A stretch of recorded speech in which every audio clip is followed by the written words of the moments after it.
భగవద్గీతలో ఒకసారి అర్జునుడు శ్రీకృష్ణుడిని ఇలా అడిగాడు, ఈ గోడపై ఒక సందేశాన్ని లిఖించు మిత్రమా అని.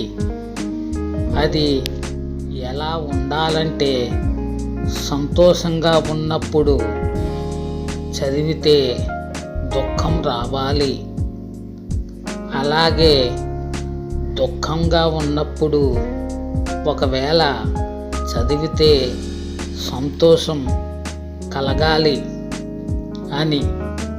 అప్పుడు శ్రీకృష్ణుడు ఇలా రాశాడు, ఈ సమయం వెళ్ళిపోతుంది అని. అప్పుడు అర్జునుడికి అర్థమైంది,